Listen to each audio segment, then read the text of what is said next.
Thank you, Mr. Chairman. Dash Troutman, thank you again. While I appreciate President Trump's attention to this war, I think there is a long way to go before peace is actually realized in Eastern Congo. Even after the signing of the Washington Accords last month, the M23 and Rwanda Defense Forces took over Uvira in its third new offensive in the Kivus in 2025.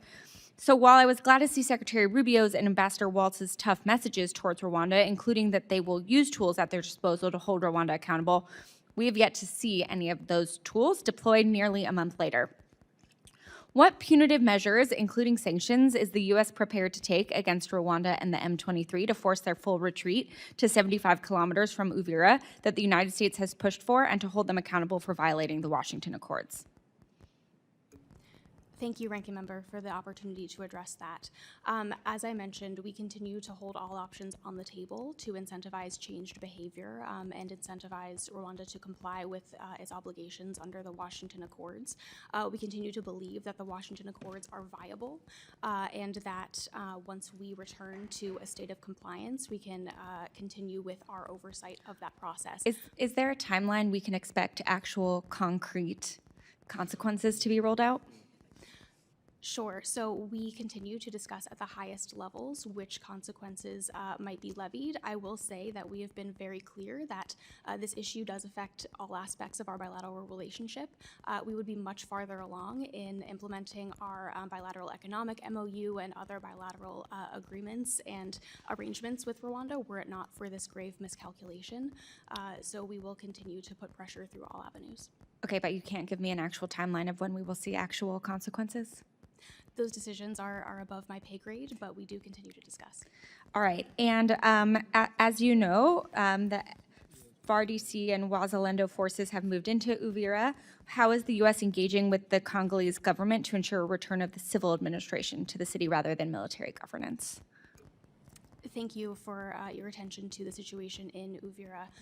We have seen FARDC forces move back into the city and gradually reassert control. First and foremost, we messaged that there is a strong need to protect civilians, and we were very concerned about the continued dangers that civilians might face. So we did make that clear to the DRC government, and we continue to discuss local governance issues with them in all parts of Eastern DRC. Okay, but we don't have a timeline yet on when we'll get to a civil administration of the city? Since we're still assessing the situation in the city and where M23 has actually withdrawn to and how much control the FARDC have over the city, we're still in those discussions.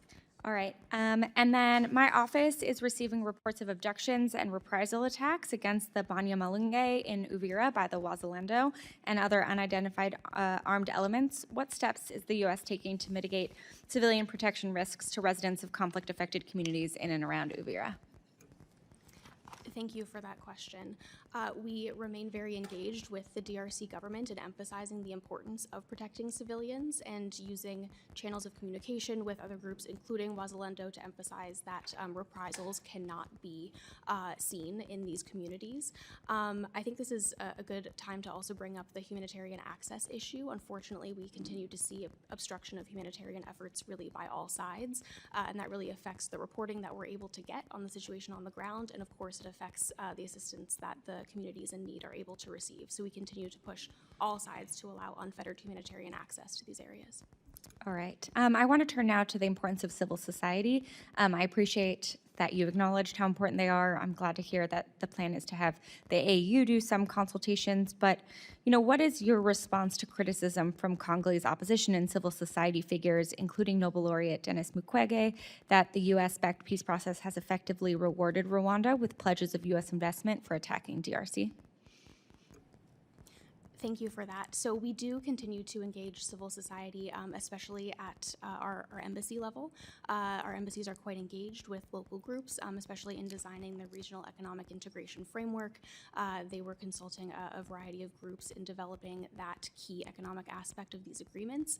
And again, we do look to the African Union to play an integral role in bringing civil society voices to the forefront in implementation. We know that's critical to a sustainable peace, and we really hope that that will be one of the deliverables that the AU is able to step in on.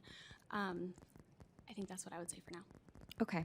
Well, I think most of the civil society that I've spoken to would disagree with the assessment that they have been engaged in this process.